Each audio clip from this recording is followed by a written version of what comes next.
On this episode of The Roost, we have guitar influencer George Collins. George is originally from the UK, but moved to America to attend Berklee College of Music. After graduating from Berklee, he moved to Nashville to be a hired gun guitar player for various artists. He is an incredible musician, so please enjoy this conversation with George Collins.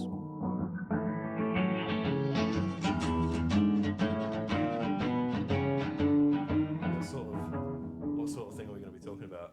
Whatever, man. We can talk about whatever, but I like to get musicians on. I started this thing in Louisiana and had a bunch of local guys on, and it just kind of helps give me some more perspective about how people navigate the music business. And we film it so we can give that perspective to other people too, and just kind of have a conversation. We can talk about anything, man. Nice. Anything. But yeah, so I guess we'll start off with so you're from UK. What part of the UK? I'm from North Yorkshire. Okay. So it's like, if you know where Leeds and Manchester are, it's like an hour north of there. And then that's where I live. Yeah. How far is that from London?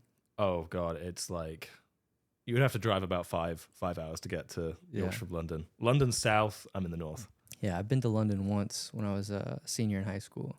And it was nice. It reminded me of like a New York kind of thing, We did that and France, and it was pretty refreshing because they spoke English, and so it's not too different, but sweet, man. So yeah, I'd love to talk about kind of how you got started playing guitar, and what was the guitar scene kind of like in where you're from?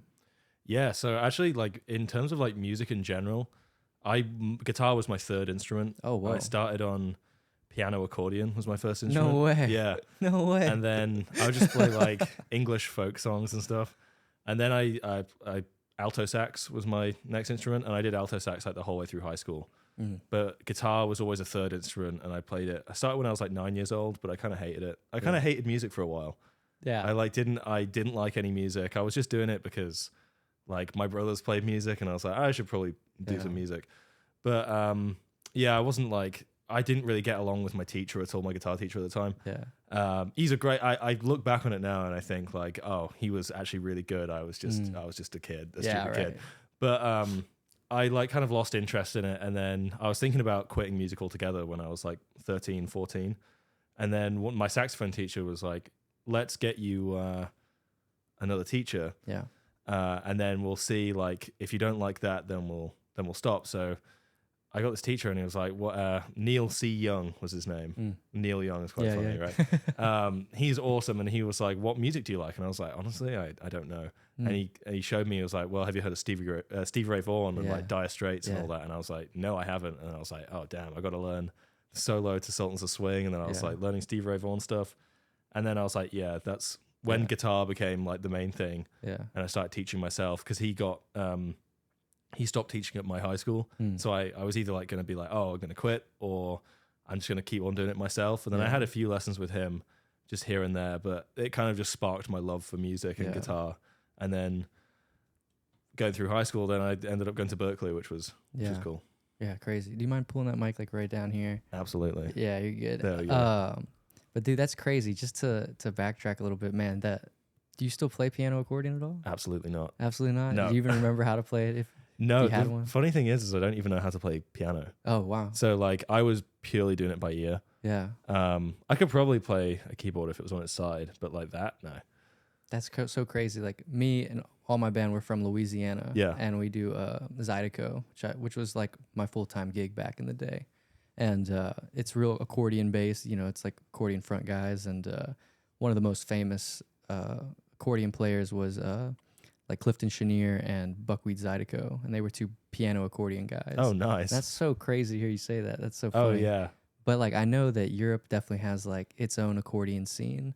We do more of like Cajun French music, but it's still appreciated over there. But I know the French accordion players are playing all classical stuff and all that. Yeah, there was a whole like folk accordion scene in England. Like I would go to like competitions and stuff.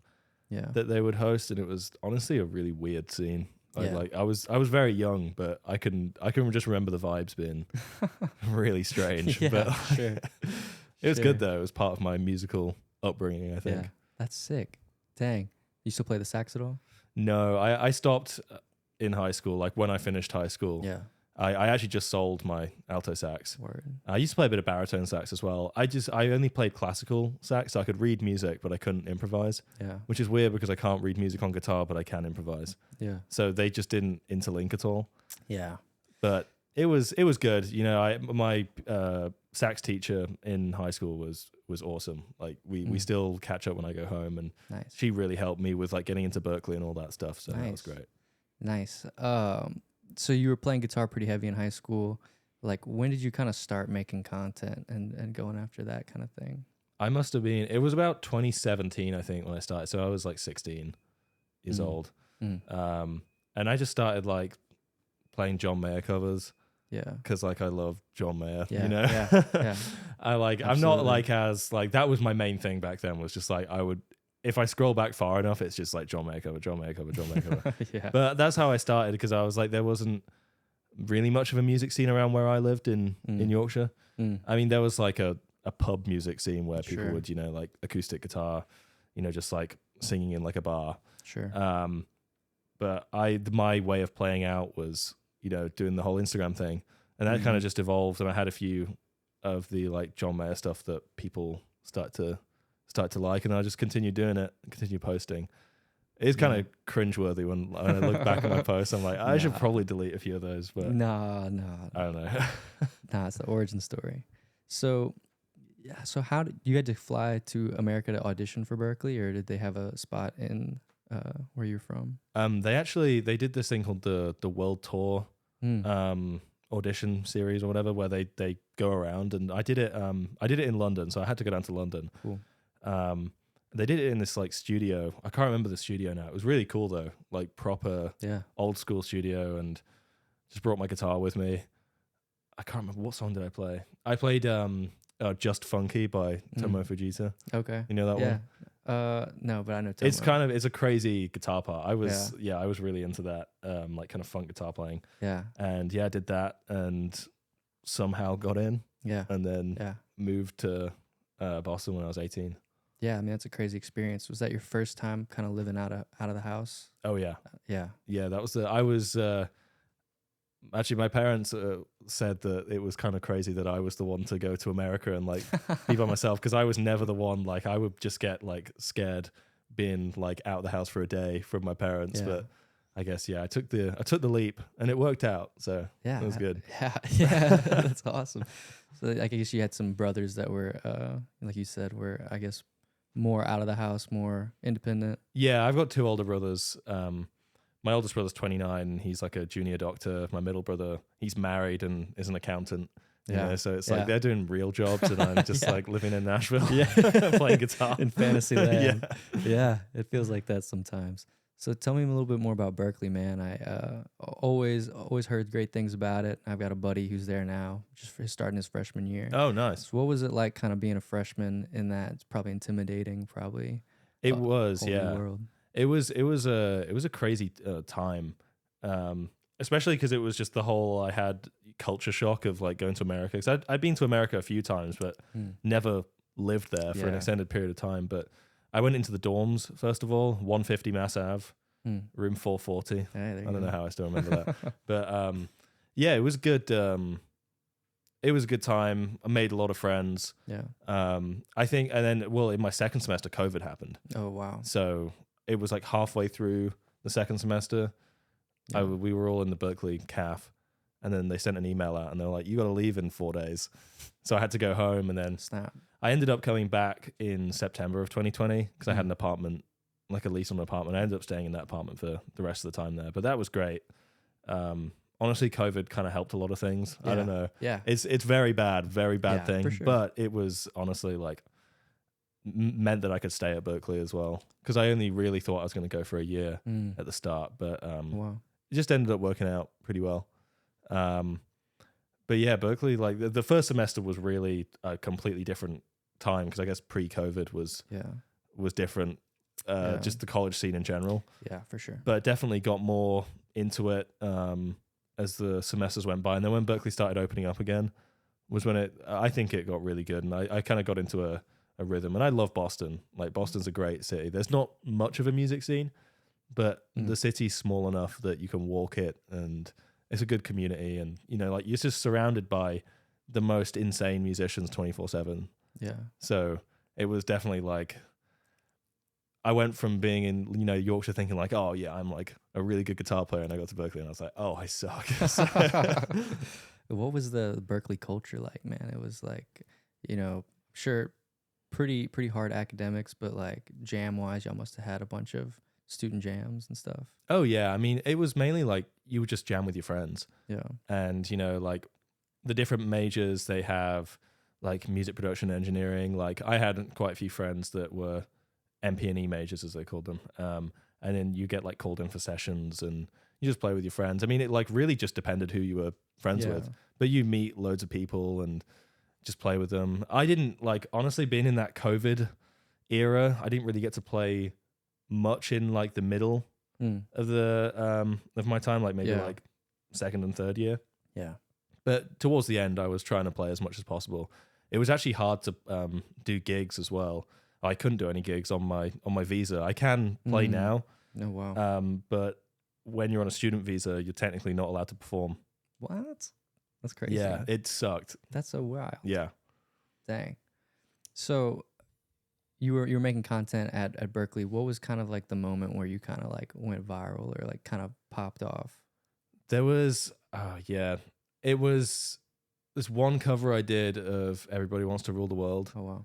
And I posted it on TikTok, and I kind of didn't really expect anything of it. I did this loop cover because I saw like someone do that, like the whole, like, you know, like going yeah. And I kind of don't like it anymore. But but I did that, and then I just posted it on TikTok, put my phone on the desk, you know, just did some homework. Yeah. And then I just looked at my phone, and it was kind of crazy. Like every time I opened TikTok, it was like plus 99 notifications. I was like, geez, what is happening? Yeah. And then so I was like, oh, that formula works. I'll just keep doing that. Yeah. So that was, I guess, 2021, I think, maybe 2022. But then I did a couple of others. Like I did this version of Jingle Bell Rock, like that same year, I think. Yeah. And that got like 1 million or something on TikTok. But it's weird that the social media thing, you know, it's very like, you have that video for maybe it's kind of doing well for a week, and then like nothing. Yeah. And then you're back to square one, and then your videos get like 200 views. So, I don't know. Yeah, I guess it's so momentary, so like, you know, temporary, and there's just a constant influx of new content. So it's just kind of like by the week basis. So did that kind of like jumpstart you doing content kind of more full-time-ish, like kind of trying to keep that up? Or Yeah, kind of. It was, I mean, not being able to like gig really, I mean, it was just like instinctive that I would just play, you know, make videos and stuff. I got to the point where I burnt out a little because I was making videos more than I was like practicing and playing guitar. Sure. So I would sit down, grab my guitar, I'd put my phone up, do like 90 takes of one song, and then be like, all right, I'm done. And I was like, God, I can't be doing this, because that's not real music. Yeah. But I can't complain, because it did get me some really cool stuff. I mean, Madison Beer reposted one of my videos. I saw that. That was crazy. I thought that was fake when it happened. And then That's like crazy, Justin Bieber started following me as well. What? I don't. Yeah. He still follows me, as I think. Yeah, man, she shouts you out pretty good. I was like, dang, Madison Beer. That was wild. Wild. I think I actually haven't gained any more followers since that moment. Oh wow. I think that got me to like 115,000, and then ever since then I'd lost followers. I've started gaining them again, thankfully. But yeah, that's another thing, is the whole like mental health thing about Instagram. Like I was, you know, checking every day my analytics, and I thought I just had to like put myself in check and be like, yo, chill out. It doesn't mean anything. Yeah. You know, it's just like, they're not real people most of the time as well. So yeah, that too. Yeah, man, that's a great point. You know, it's a slippery slope when you put your value into social media.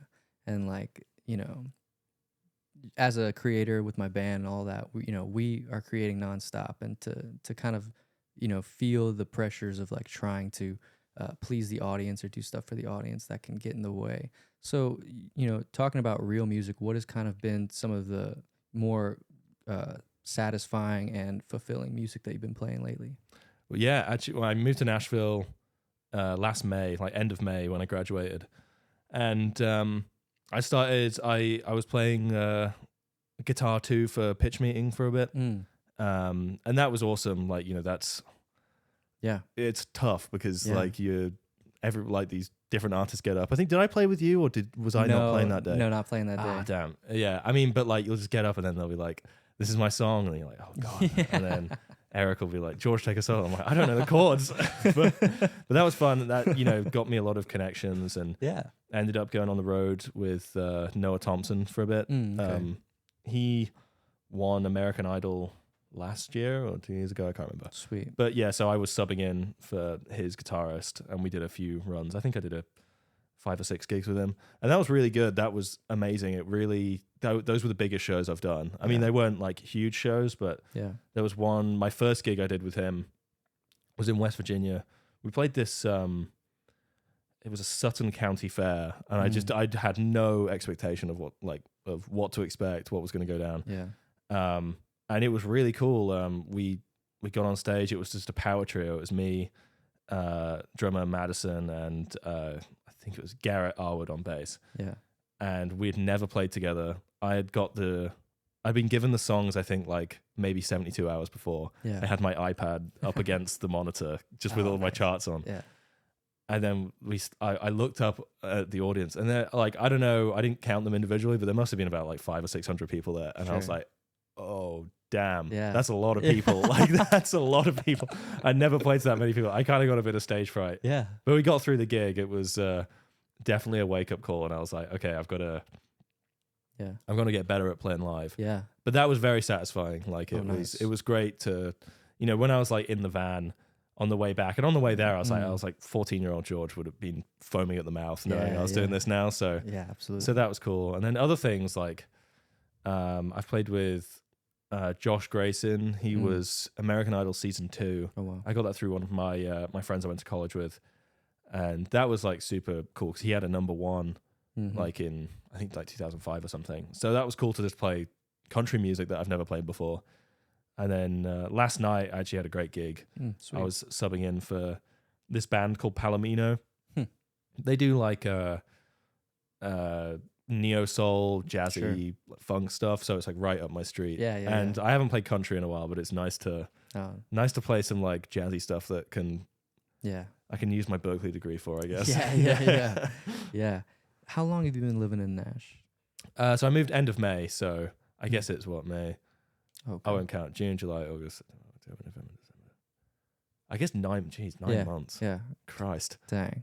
So yeah, for the viewers listening at home, like, can you kind of talk about pitch meeting and how you got hooked up with that? Because that is, to me, one of the most fulfilling, like, open mic kind of music pieces that is around here. And like, even as just someone who just goes to watch, it's like super, super satisfying. Just the level of musicianship, the collaboration, and the production, the whole thing is a great show. So talk kind of how you got hooked up with those guys and started playing with them. Yeah, absolutely. It's actually a weird story. I was still at Berklee at the time, but it was winter break, so I was at home. I was back in England, and I was on YouTube. Just it was late. I was jet lagged, going through watching. I think I was watching a video of David Ryan Harris because I'm a huge David Ryan Harris fan. And this video was like up on recommended, and it was like pitch meeting with David Ryan Harris. I didn't know who pitch meeting were. Yeah. And it was the song, I think it was Kerosene or Shelter. Oh, Shelter, live in Memphis. And I watched it and I was like, damn, that slide guitar player is so sick. And then I kind of looked him up and I saw it was on pitch meeting, and I was like, oh, I'll give him a follow. And it was just I just saw the like Mike, and I followed Mike because he's so good. And literally 2 minutes later, I get a DM from them, and they're like, "Come to Nashville, be a featured artist." And I was like, "Yo, like what?" Yeah. And then I was talking with Eric for a bit, and I was still at Berklee, and he said, "Yeah, like they flew me down to Nashville. I did the featured artist thing." I mean, the weird thing was, like I didn't have any songs. Yeah. So I wrote I wrote 2 songs Just like the week before I went down, and they were awful. Like honestly, I still get embarrassed to this day because those songs are so bad. And like I'm not really a vocalist. I can do backing vocals, but I'm not like a front person by any means. Yeah. So that was really a kick in the face. I definitely had a bit of imposter syndrome, but it was a great experience. Like it was awesome to see Nashville. And after we did that, he was like, "Oh, so when are you moving to Nashville?" And I was like, "I don't have any plans," but I ended up moving to Nashville because that was, I think, August of 2022, maybe. Sure. So I had like another year. And that, you know, that was great. It was a great experience, and they're all really cool guys. And then when I moved down here, they let me sit in on guitar for a couple months. Yeah. And then I played Bonnaroo with them as well, which was a really cool experience. And I got heat stroke at Bonnaroo as well. Oh, wow. Wasn't great. Dang. I passed out. Definitely just like the biggest liability. Oh my gosh. I think they hate me for it. No, stop. Bro. That's crazy, man. So yeah, so the pitch beating band got a Bonnaroo spot? Yeah. So they there's like the non-profit area. I think it was like Planet Roost. So there's like a few side stages there. And then they have like all their artists coming through. It was a great experience. I mean, this is the one thing. This is the moment I kick myself every day for. So I got heat stroke. Yeah. And I had to take the next day off because I just felt so sick. I don't really sweat very much, so like I don't do well in the heat. You know, my English genes they're not doing it. And then I was on Instagram, just like scrolling through. I just felt like death in my bed. And then I saw that like Pitch Meeting playing with Theo Katzman. Yeah, holy the day that I wasn't at Bonnaroo. And I was like, if I didn't get heat stroke, I would have played with Theo Katzman. Oh no! I would. That was like my biggest regret. I was like, why did I have to pass out? Dude. But yeah, so that was my. You know, some things just aren't meant to be. I think. Yeah. I'll get my chance at some point. Yeah, dude. Holy cow. Yeah, I mean, they really got some crazy guests with them sometimes. Oh yeah. Yeah. Yeah, we played. I think it was one of the last ones I sat in for was Jacob Jeffries from Wolfpack, and I'm like a huge fan of his. So when we were playing his music, I was like, damn, this is like crazy. Yeah. That was really fun. Like I've been listening to his music for a while because he does stuff with Theo Katzman as well. Yeah. And they're all just in that group of like, you know, Corey Wong. And, I mean, those were my idols. So, you know, it's crazy to like play with them. But yeah, it's cool. Nashville's a crazy place. What was kind of the tipping point that got you over here? I think a bunch of my friends from college were going to move here. Yeah. And then obviously doing the pitch meeting thing, like I knew them. Yeah. And I kind of knew that there may have been something going on there, which there was. And that was good. And I had friends here already.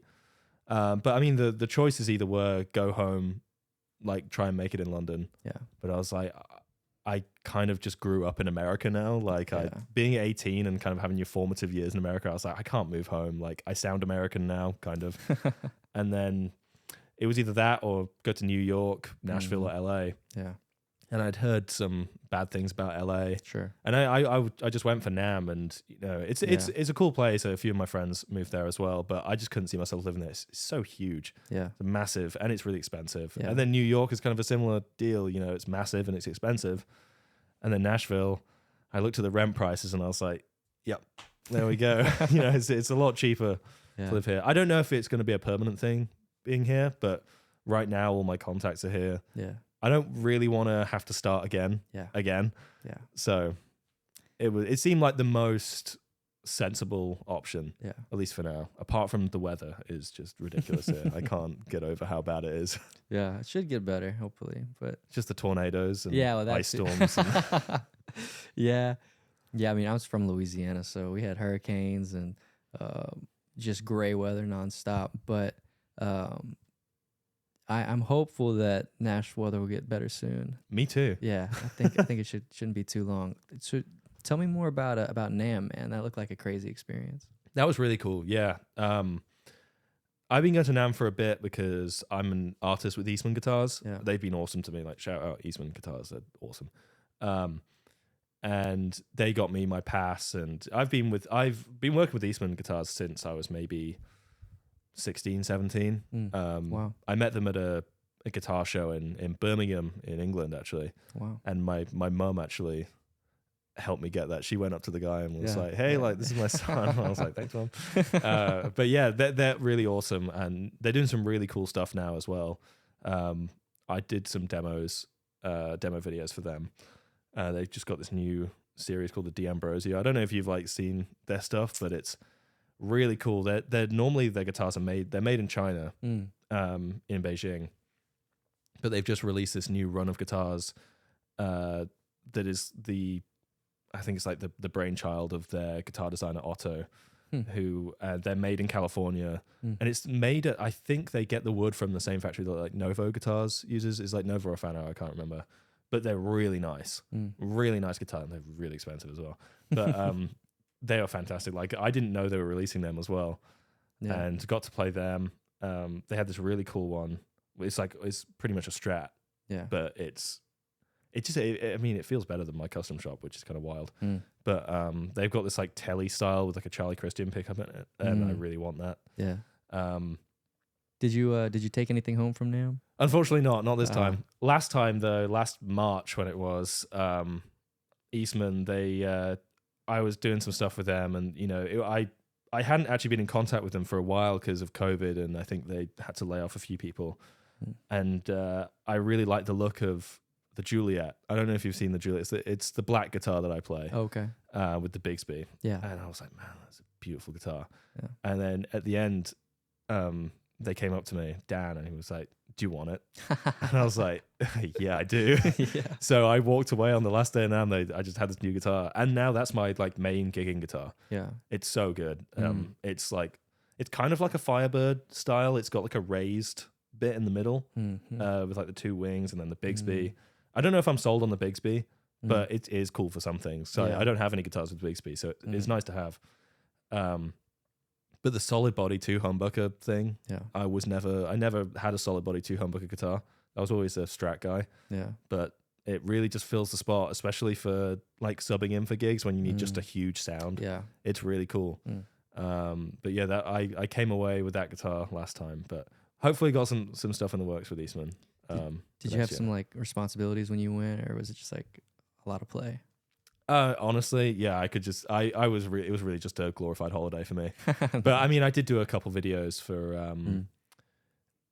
Eastman, which was really nice. They have a few like of the YouTubers come round and they're like doing it, and then I got a text from them like, "Hey, like, can you get to us right now and film a video?" I was like, "Yeah, sure." So I'm always down to play guitar. NAMM is wild though because it is so loud. I don't know if you've ever been, but oh god, it's like 1 million people playing a pentatonic scale at one time, and I was one of them as well. I was ripping the pentatonic scale. But yeah, that's kind of how it is. Dang. Meet anybody noteworthy? It's me thing. It feels like ages ago now. I think it's just 2 weeks ago. But I saw Stevie Wonder. Oh wow. I didn't meet him. Yeah, but that's crazy. But yeah, he and Thundercat. I saw Thundercat. That's crazy. A bunch of my friends went up to say hi. I was like, oh god, I'm too nervous. I can't. God, who else was there? A lot of like the YouTubers and stuff. Yeah. Saw Samurai Guitarist. Yeah. We went to the Martin Guitars dinner. I was sat next to him. He's a really nice guy. Yeah. I've been watching him for years, and I was like, oh hi. That's crazy. I kind of did fangirl over it. I was like, oh, by the way, I've been watching your videos for ages. He's like, oh, sick. Great. You see like Rhett Shull and you ever heard Dylan Adams before as well? Slide guitarist. No. I met him. He's friends with one of my friends. And nice. Introduced me. He's awesome. But yeah, you'll just be walking around and you're like, wow, that's like Mark Letary or something. It is crazy. Yeah. Yeah, I mean, the YouTube thing, that's kind of why I started this too. It just seems like it's a whole different universe of like, a whole clique and a whole different path for music, which is like you said, the difference between playing live and the internet is just, it's so different. And I feel like there's really no ceiling to the internet. Yeah. There's really no like capacity, like limit for the internet. So that's just crazy. I grew up primarily playing live, and like, at home I was just a hired gun guitar player playing live. And now I'm trying to get into the internet. So that's it. It's kind of weird starting on the opposite end and then trying to get into this thing and make content. Like, what is kind of your regimen for making content and also trying to like work and what's your your spread of like how you've diversified your income with content and with playing live? Yeah. So weirdly, I've never made any money from social media. Oh wow. I just never thought. I mean, I couldn't on my visa. Yeah. Just I couldn't even enable monetization. Oh wow. The only things I've got, I guess, which of like monetary value is like, you know, the company sending me like products to demo. Yeah. But there's never any like money associated with that. But yeah, it was content creation was always my thing. But now I almost feel like I don't know how to make content anymore because Instagram and TikTok have changed so much since I had videos that did well. Yeah. And I'm honestly trying to play catch up. But at the same time, I'm like, well, I kind of like not being on that grind all the time because it did take a lot out of me and it did affect me a lot. Yeah. So I tried like now. I mean, I used to be in the mindset of like, I had like a Spotify playlist. I was like always looking at the top 100 like TikTok songs. Yeah. And I'd like do the top one and like that would end up doing pretty well. Yeah. So, but it just made me feel like so awful about myself and about music. So now I'll just post whatever. Yeah. And I think that's the way. I always found that the more effort I put into a video, the worse it would do. So now, honestly, I've gone from, you know, like recording into Logic and syncing it up in Final Cut. I literally just put my phone next to it, like on my desk. And I'm like, well, if people like it, you know, maybe they'll follow me and like it. Yeah. I don't have like half the engagement I used to, but that's not affecting me anymore. Yeah. You know what I mean? Like, you know, even before social media and stuff, everybody in the music business has like their moments, and it comes in waves, and it comes and goes, and it comes again. You know, it comes back around. One of my mentors and one of the guys I played for a long time, Horace Trahan, was a Zydeco guy, and like he was really helpful in just being one of the most genuine people I've played for, one of the best people. I've worked for a lot of people in Louisiana, and he was definitely one of the best voices that I got to listen to. And, you know, he grew up in the country, like in the sticks, like raising chickens and cows and stuff. And he's, you know, cuts grass really to make money, but still plays festivals and still plays in France and Canada. And it makes me appreciate just like doing the music for the music and not always for like the moment. You know, he had a viral song and kind of had his moment, and, you know, had to deal with backlash and the ups and downs of that. But, you know, what is the future for you look for? You know, like, what are you looking forward to coming up, you know? Well, at the moment, I'm doing the whole hired gun thing. Yeah. Trying to play with artists, and I'm hoping to get on a tour soon. Yeah. Because that's like kind of the dream. I want to be in a bus, just driving around and doing like bigger venues. But right now, like in the meantime, I'm playing with this artist, Maya Manuela. She had a song blow up on TikTok recently. Well, I think it's the past few years. This song called Multiverse is a beautiful song, and her songs are really good. But she's starting to do live shows, and I'm kind of taking over the role as being like musical director, which is really fun. It's not something I've done before. Yeah. But it's really fun to be like running the rehearsals and collecting the charts, having the Google Drive, you know, and sending it to the players. But that's really fun, and I think the plan is to get more shows as the year goes on. So we have a few shows in and around town in the next few months. But that should be good. I'm hoping, because like her music's really great. I love playing with her. She's really nice. Yeah. And it's like, it's just fun. It's fun, and I enjoy the challenge of kind of like almost taking a leadership role in it. Yeah. But yeah, so that's fun. So hopefully that progresses into something. But other than that, you know, just like playing good music, I hope will be good. And I've also got a not solo project. Yeah. More of an artistic project with me and a couple friends. We're doing kind of like a jazz fusion organ trio type thing, which is fun because I'm not really a jazz player, but it's fun to just push myself. And we're writing tunes as well. We're not really expecting to do anything crazy. It's all instrumental music, but it's fun. We just get together and jam and just like write some cool chords and be like, let's just like see what happens. Yeah. Were you a big theory guy before you got to Berklee? Not at all. Yeah. I love it now. Yeah. I went into Berklee into the lowest theory class. I had no idea, and it took me a while. Honestly, I didn't really have a good grasp on it until I left, until the last few months. Honestly, my roommate, I live with two other guys that I went to college with. My roommate Jack, Jack Holland, he's one of the best guitar players I've ever met in my life. I'll come back to the house and he's just like shredding some like Kurt Rosenwinkel, and he's a bluegrass player at heart. Like he's a crazy bluegrass player, but then he'll just be playing the craziest jazz lines. And he's like, "Do you want to transcribe something with me?" I was like, "Yeah, sure." And he'd play it, and then he can play the song full speed and then play it straight back. Yeah. And I'm trying to get on that level, but like honestly, that's been the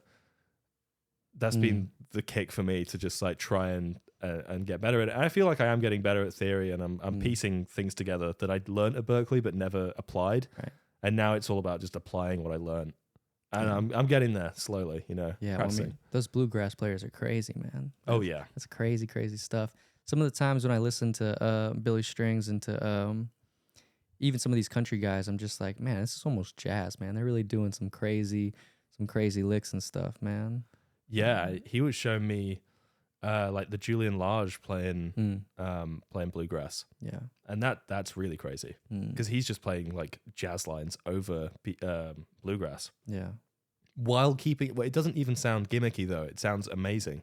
Yeah, and so we were transcribing one of those, and that was just blowing my brain because it's so crazy. Like, yeah. I'm hoping I can just like learn to put that into my playing by osmosis. You know. Yeah, right. You know, it's really tough to learn something and then apply it to your playing. Yeah. That's the one thing I'm trying to do right now. Yeah.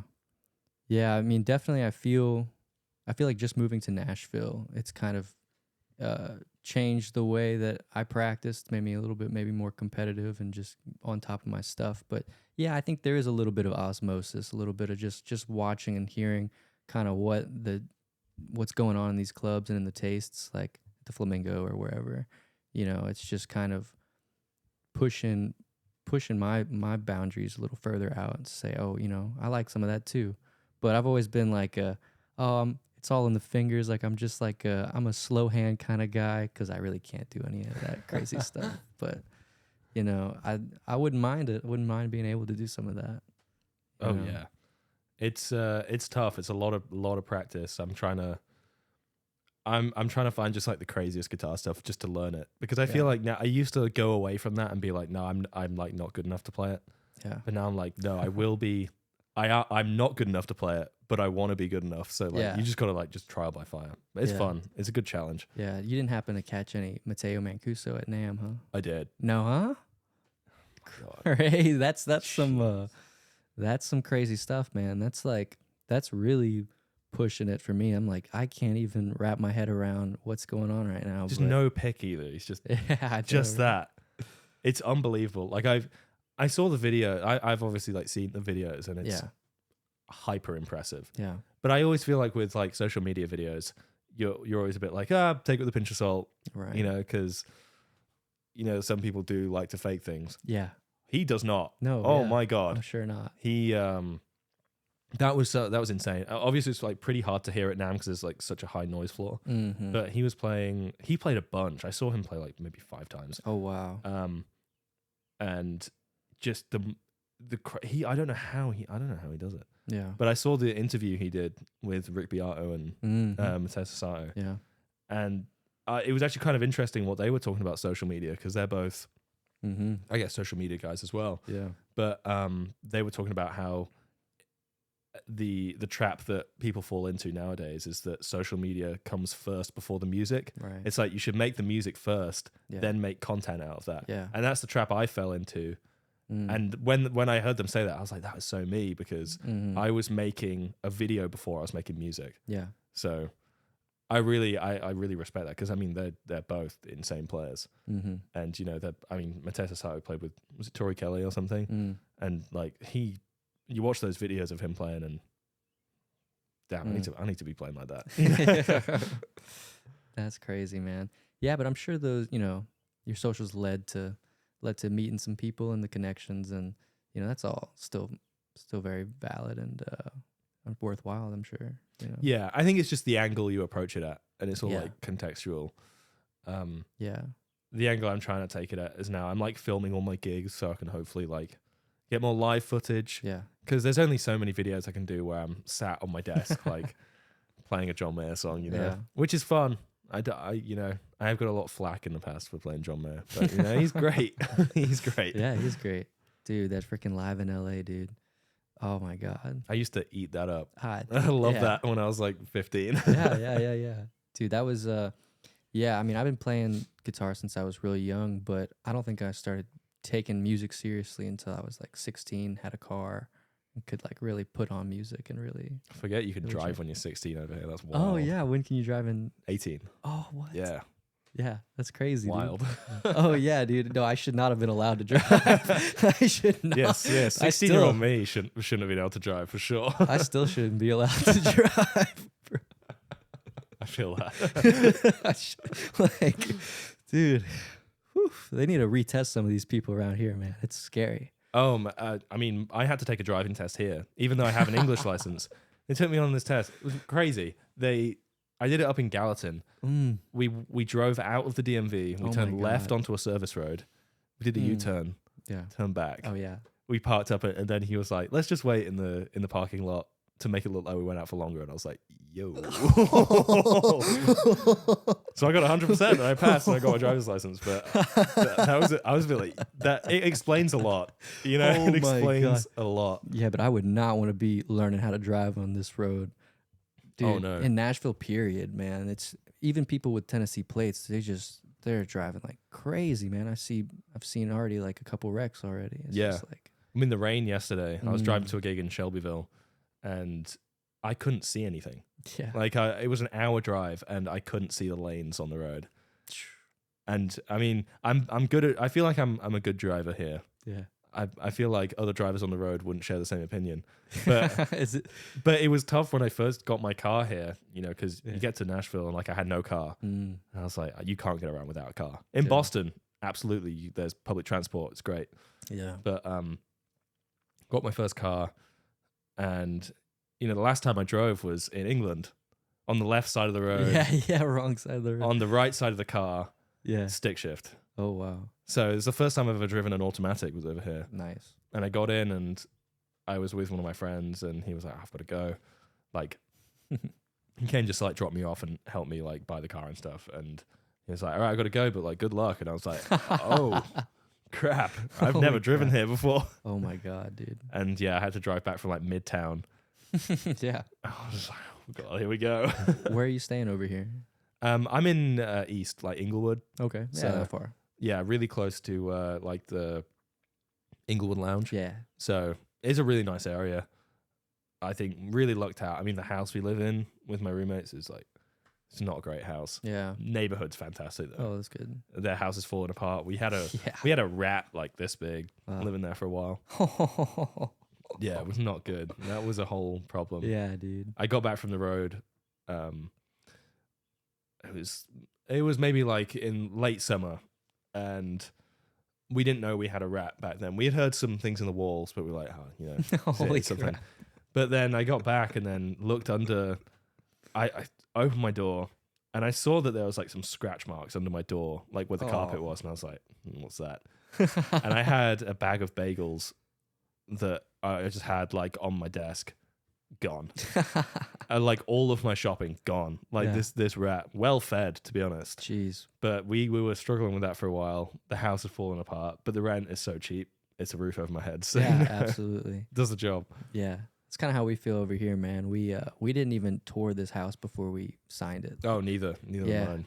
Yeah, man, and like the roof's leaking real bad. It's about to fall down over there, and hell yeah. It's like, yeah, all right. This is a cool setup though. This is sick. Yeah.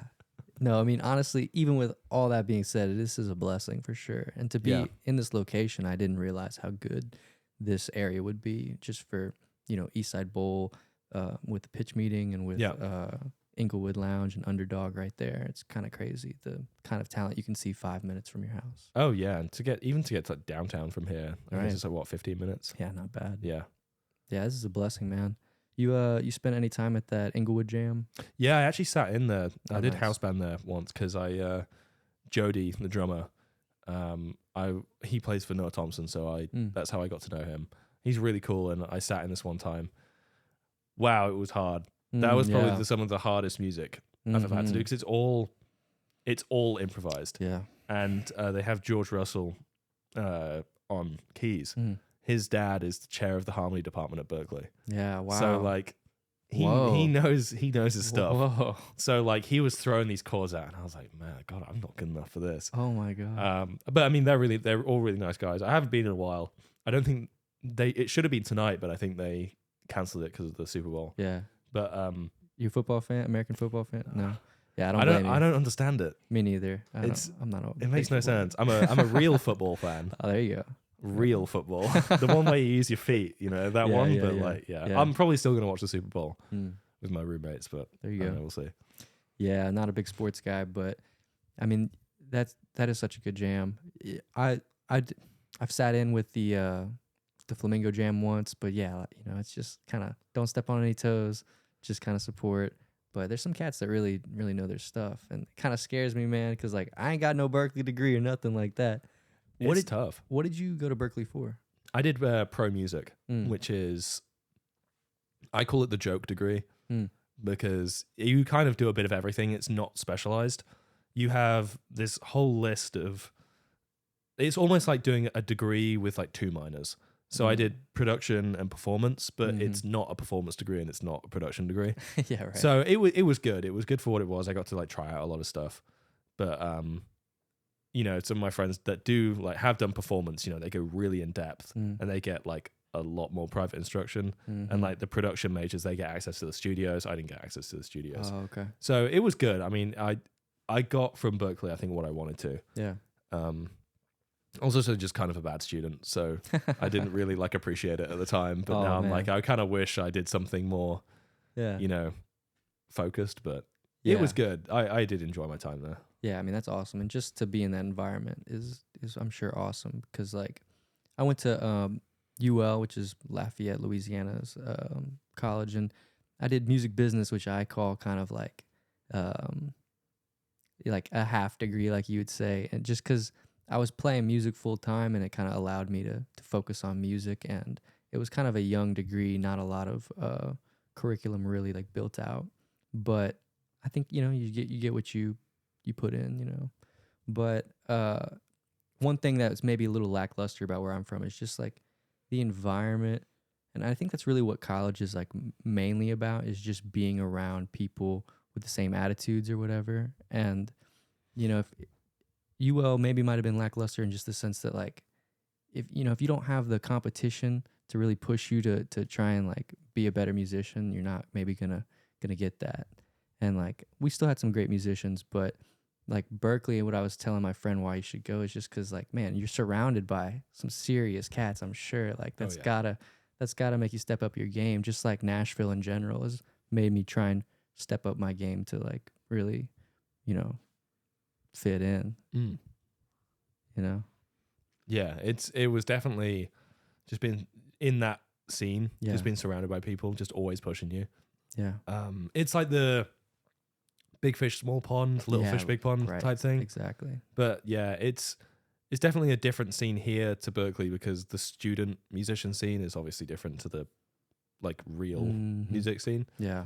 But yeah, it's it pushes you, and it pushes you to be better, and just to be like humble as well. I feel like a lot of Berklee, as much as I did love the scene, a lot of it is kind of a bit like, who can play Donnelly faster than like the other person in like all 12 keys. But like here it's more like who can actually just like serve the music properly. Right. But I think that it kind of prepares you for it. Yeah. I don't have any problems with the student music scene. It's always going to be like that because it's competitive, Right. If you have, a few hundred 18 to 22-year-old musicians, there's always going to be egos and and I definitely had an ego as well. I probably still have an ego, like Madison Beers. It's kind of cool though. It's a big flex. Yeah, it is a big flex, bro. Huge crush. Oh, I know. Tell me about it. What? But yeah, so I mean, that's sick, man. I'm glad though that like Nashville's not like the academic music scene, because like I ain't got it like that, but no. I'd love to learn some more, man. Is there anyone you're listening to right now that's kind of like a hidden gem guitar player that you're kind of kind of looking up to? I might have to consult my Spotify. Oh, go for it. Playlist. I feel like I just like a lot of songs, and then when I'm in the car, I'll just like go through my liked songs. Yeah. Do you need a water or anything? I'd love a water, please. Yeah. Absolutely.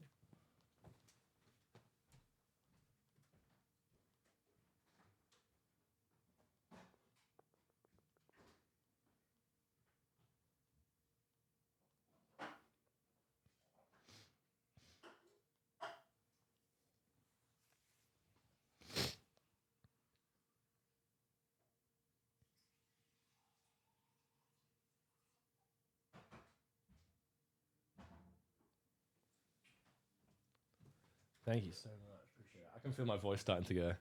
Oh, no. That happens when I'm teaching guitar, actually. Oh, wow. If you're talking for so long, and then I feel my throat going, I'm like, yeah.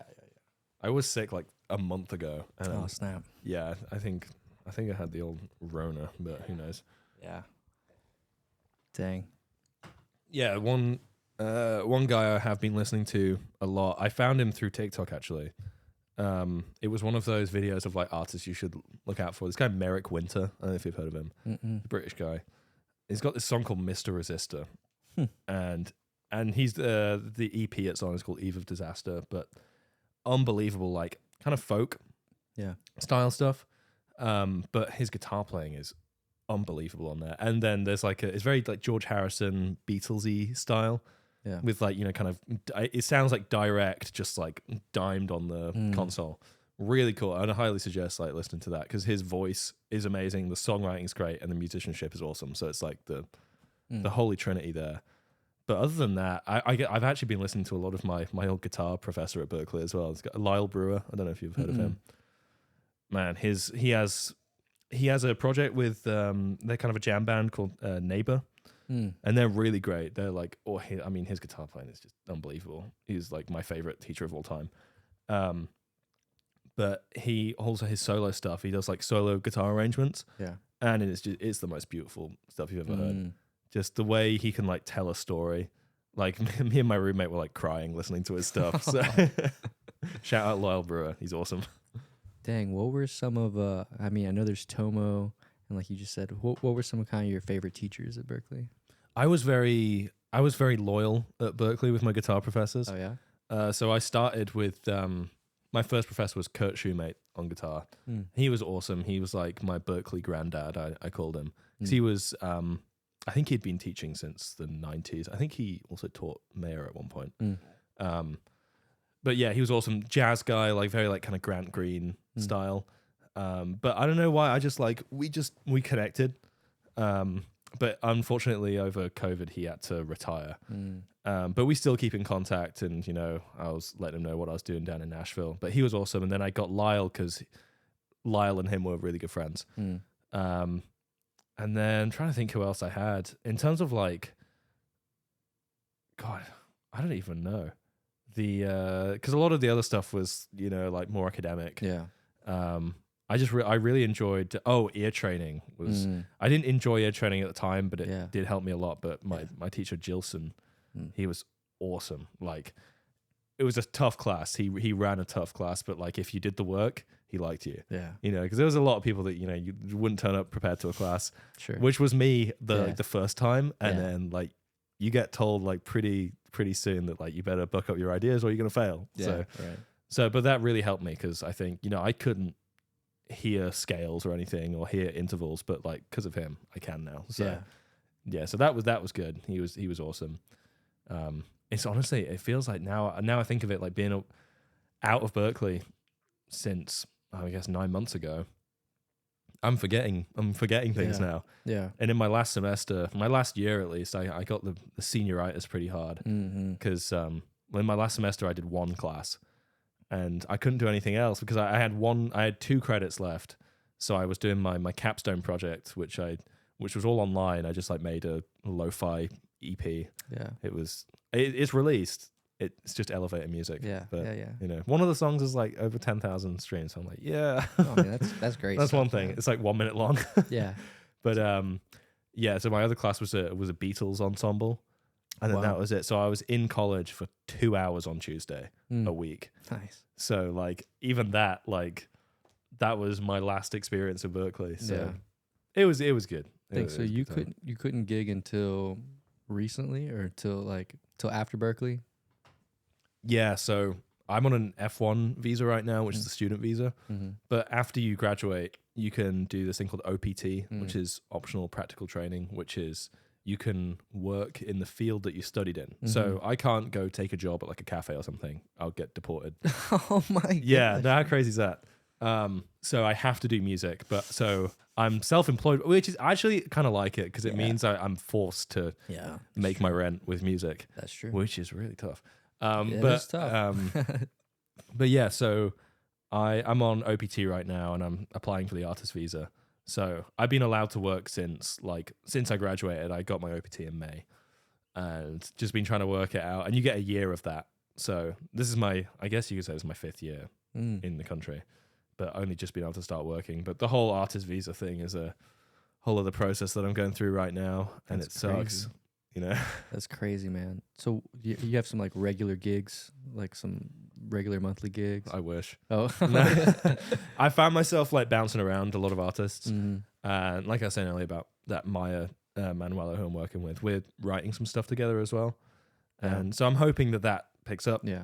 But yeah, I would like to get a regular thing. Yeah, that'd be would be nice. Like get maybe, I'm not religious, but like having a church gig would be really cool. Yeah. Especially like a gospel church would be, would really kick me in the ass.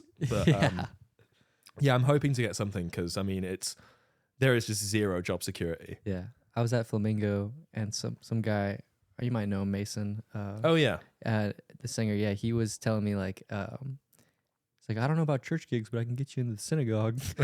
So there might be less competition in the synagogue scene in Nash. But yeah, so if you can't work, then I guess you were talking about this lo-fi EP you did. Like, how much production were you doing before Berklee? Like, how much did you kind of learn from Berklee about how to produce?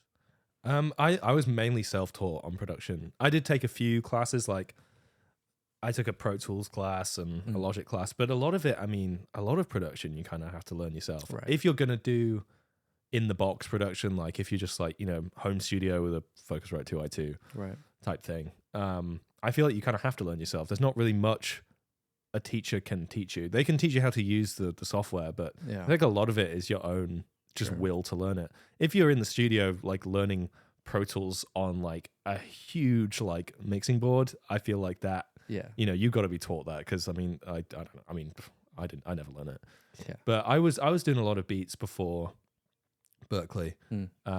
I did release a few songs before Berklee actually when I was like 16, 17. I took them off now because they were embarrassingly bad. Oh no, it was horrendous.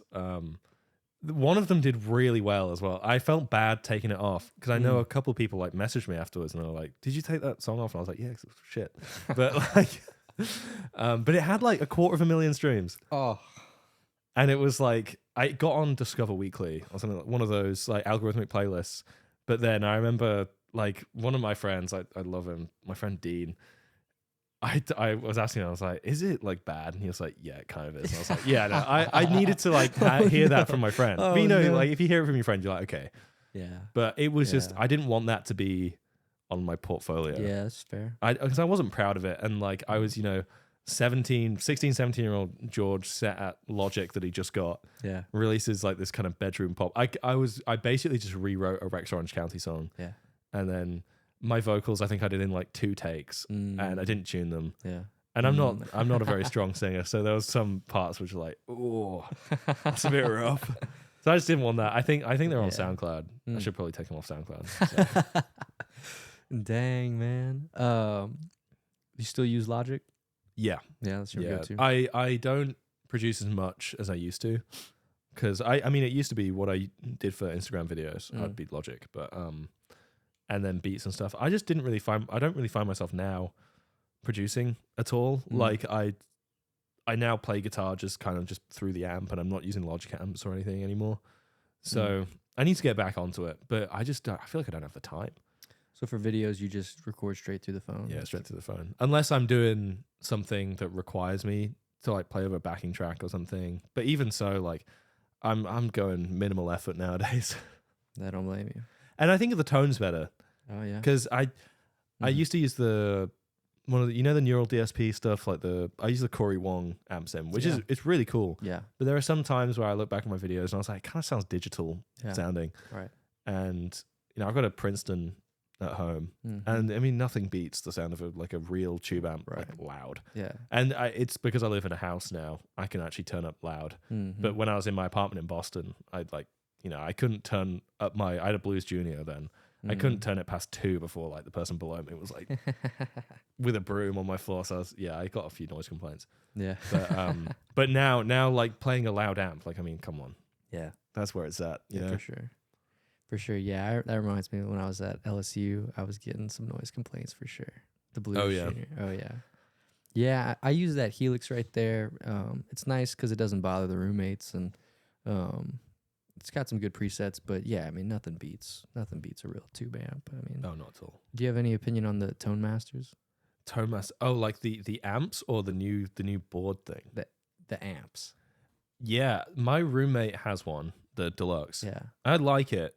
I don't think it sounds like a real Deluxe. Yeah, right. But it's so light, and I think it's very useful if if you're doing a bunch of gigs and you don't want to throw your back out. Like, yeah. It's probably good, but have you seen the new Tone Master Pro? Is that the board thing? Yeah, I've seen it. Yeah. I wasn't sold on it when I saw it. I was like, man, it's just a quad Cortex copy. I was in Mount Juliet the other day. I can't remember what the name of the store is, but really cool store. Just look up a guitar store in Mount Juliet, you'll find it. They have the Tone Master Pro, and I played it, and they were like, do you want to try it out? And I was like, absolutely. Man, that thing is really good. Dang. Yeah, I just sold my AC30 that I had in England. Just sold that. I'm planning on selling one of my amps here, and I think I might sell my HX Stomp to buy it because, man, it's expensive. But yeah, I'm thinking for gigs, and especially with this artist gig I'm doing this year, it's a lot of effects. Yeah, and my board is like that big, and I can't have a pedal board that big. Yeah. So you can program a set list on it, and you can have your presets for every song. And I just think that would be so useful. Yeah. And you can go direct to the PA, or you can go to a power amp. So I think in terms of gigging, if I'm doing like in-ears as well, I mean, I'd love this. I would, in an ideal world, would love to go through an amp, but especially for fly dates and stuff, which I think could potentially be on the cards.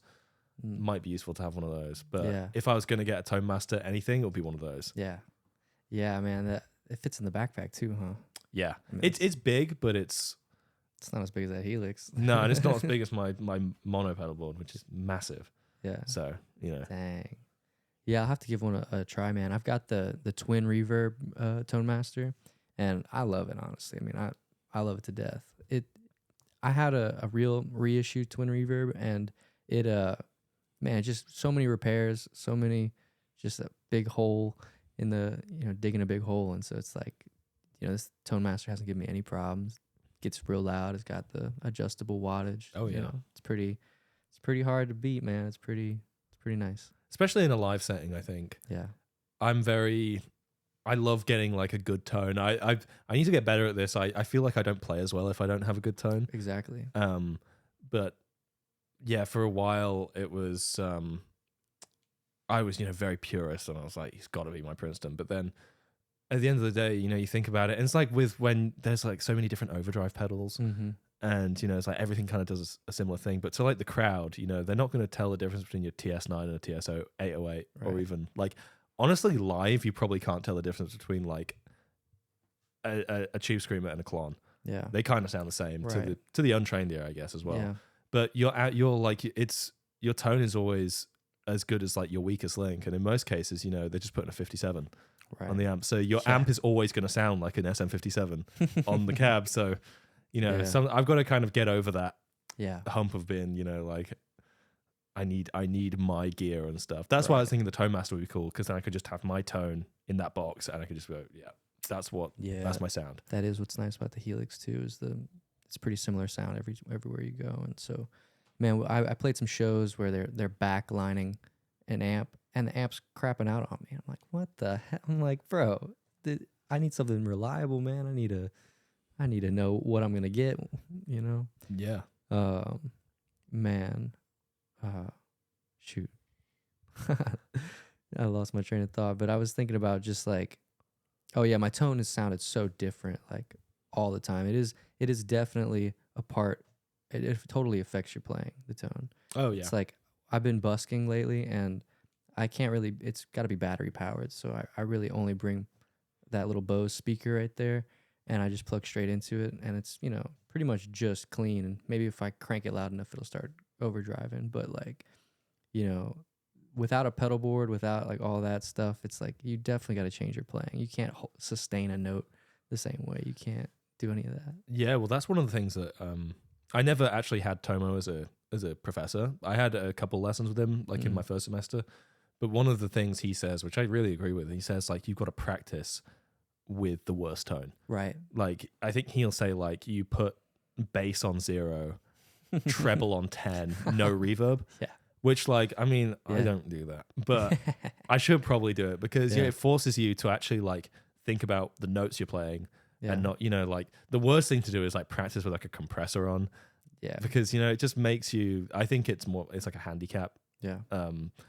And you know, you don't really get the dynamics out you're playing. Right. But I'm definitely guilty of that. Like I can say that that's the best thing to do, but I don't do it. Yeah. But it's like practicing to a metronome as well. I want to say that I do it, but I don't. Yeah. Right. Yeah. Yeah, man. I got a horror story of tone, man. I was 17, and my guitar mentor at the time was this blues guy from Lafayette, and he just did not allow me to use any pedals whatsoever. He's like, you got to go straight into the amp no matter what. And I was like, okay. And I was playing rhythm guitar for him for my senior year of high school, and like I was missing school dances and stuff to go play with this guy. And anyway, he invited me to play New Orleans Jazz Fest. So I'm like 17 years old. I got to get in front of 3,000 people with my tone going straight into the amp, my guitar straight into the amp. What guitar, what amp then? I was playing a Mexican Strat going into a Fender Deluxe or a Fender Hot Rod or something like that. And I can do that now, but at 17, I did not know how to do that. I was just shaking in my boots, dude. I was sweating profusely. Like I was so scared, dude. It is, but yeah, that's the kind of stuff that really does like teach you note choice and how to like, you know, not wee through a bunch of overdrive. Oh yeah, I know the feeling. I know the feeling. Yeah, man. I'm grateful for that time, man. And I need to be more disciplined with my practicing today still, because I still have so much to work on. But now I feel like kind of a snob too when I hear someone with too much going on in the tone. I'm just like, man, like where's the fingers? Like I can't hear the fingers through all this stuff, you know. It depends on like what the music is. Because I can, for like, I guess like indie pop and like a lot of the more electronic stuff, I feel like where the effects, you know, at least for the stuff I've been doing, when you're a hired gun, you've got to like match the tone of the record. I can get that. I can get behind that. I guess for the more purist kind of blues and stuff, you know, you're not going to be like running the Helix with like a synth patch and stuff. Yeah, right. I did actually make a really cool synth patch on my HX Dom the other day, like Pat Metheny style. Yeah. But sweet. I don't know if you've tried the synth modeling on the Helix yet. A little bit. It's pretty cool, although you can only play one note at a time. Yeah.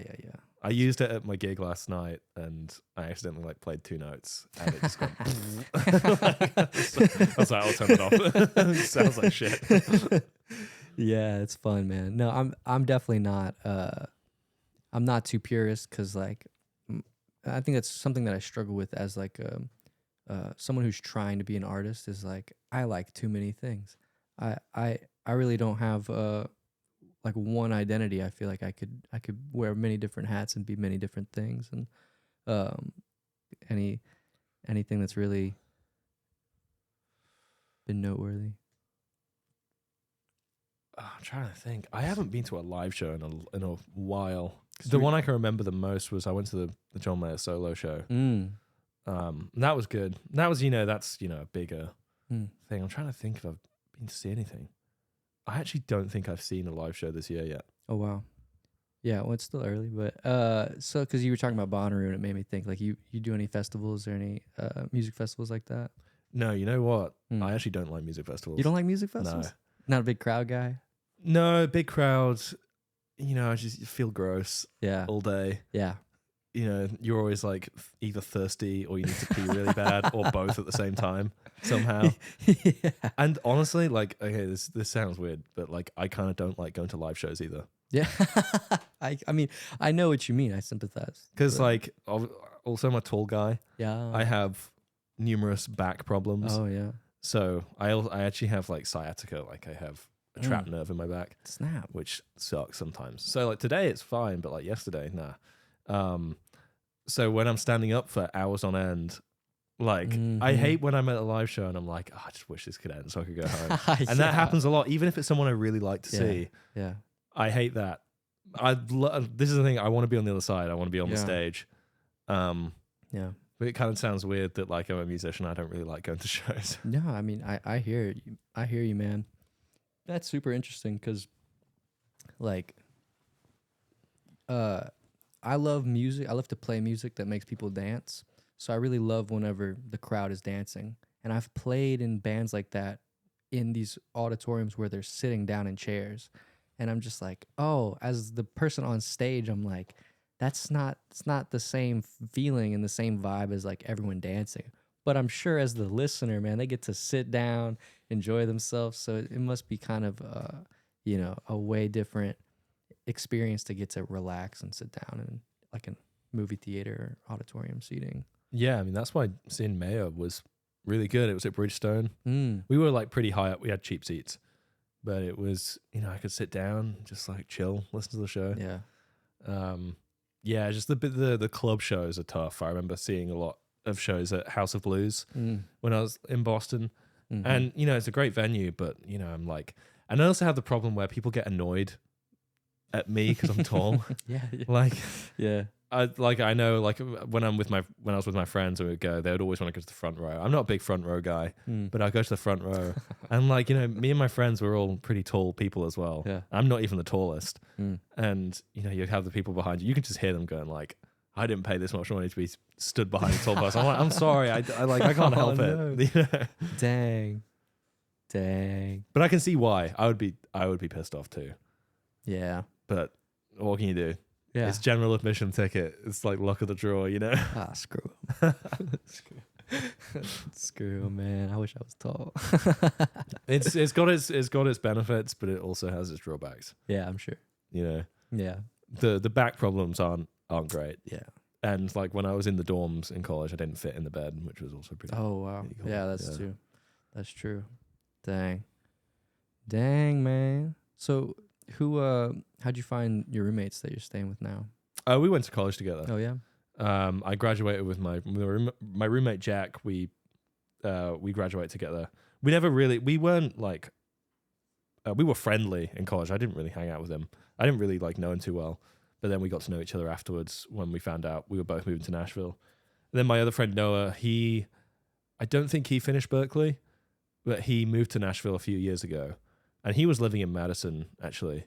And then he was looking for a new place, and him and Jack were friends. And then he was like, oh, like, we're going to find a place. So he's like a country kind of honky-tonk type guy. His music's really cool. He gigs around. I think he's going on tour soon. And they both go on tour like quite a lot, just like kind of DIY stuff, which is really cool.